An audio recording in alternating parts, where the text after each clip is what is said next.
Could a woman with no rings and no necklaces still have the finest jewels in Rome? In today's story, a visitor opens a casket of pearls and rubies, then asks her hostess a question she does not expect.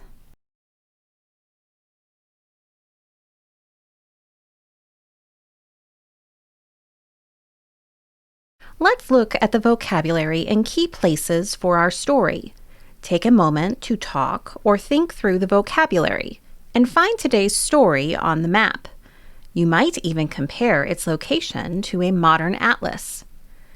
If you have the lesson guide, now is a good time to pause, fill in the words you already know on the vocabulary page, and grab your blank map.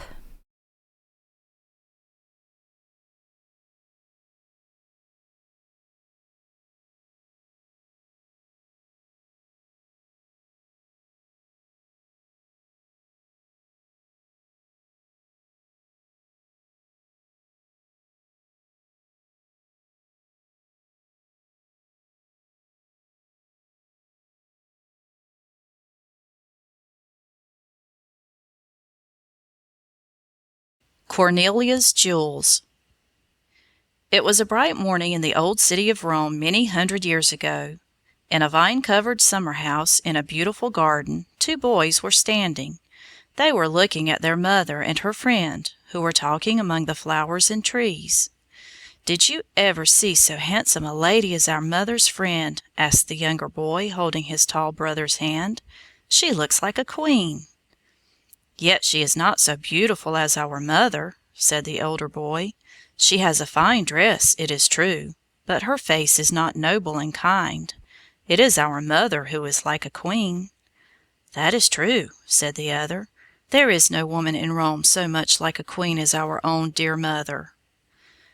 Soon Cornelia, their mother, came down the walk to speak with them. She was simply dressed in a plain white robe. Her arms and feet were bare, as was the custom in those days, and no rings nor chains glittered about her hands and neck. For her only crown, long braids of soft brown hair were coiled about her head, and a tender smile lit up her noble face as she looked into her son's proud eyes. "Boys," she said, "I have something to tell you." They bowed before her as Roman lads were taught to do, and said, "What is it, mother?" "You are to dine with us today, here in the garden, and then our friend is going to show us that wonderful casket of jewels of which you have heard so much." The brothers looked shyly at their mother's friend.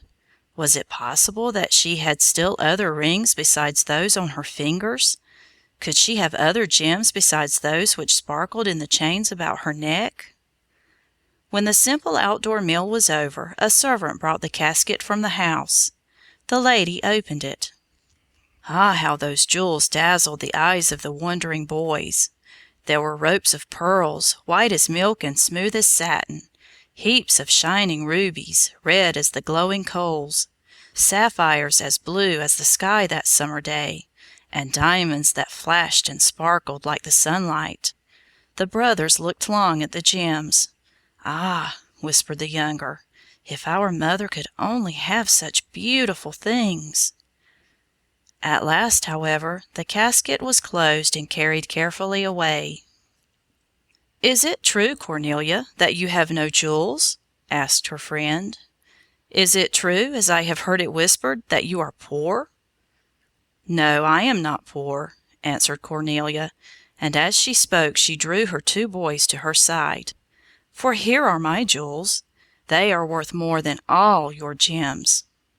I am sure that the boys never forgot their mother's pride and love and care, and in after years, when they had become great men in Rome, they often thought of this scene in the garden, and the world still likes to hear the story of Cornelia's jewels.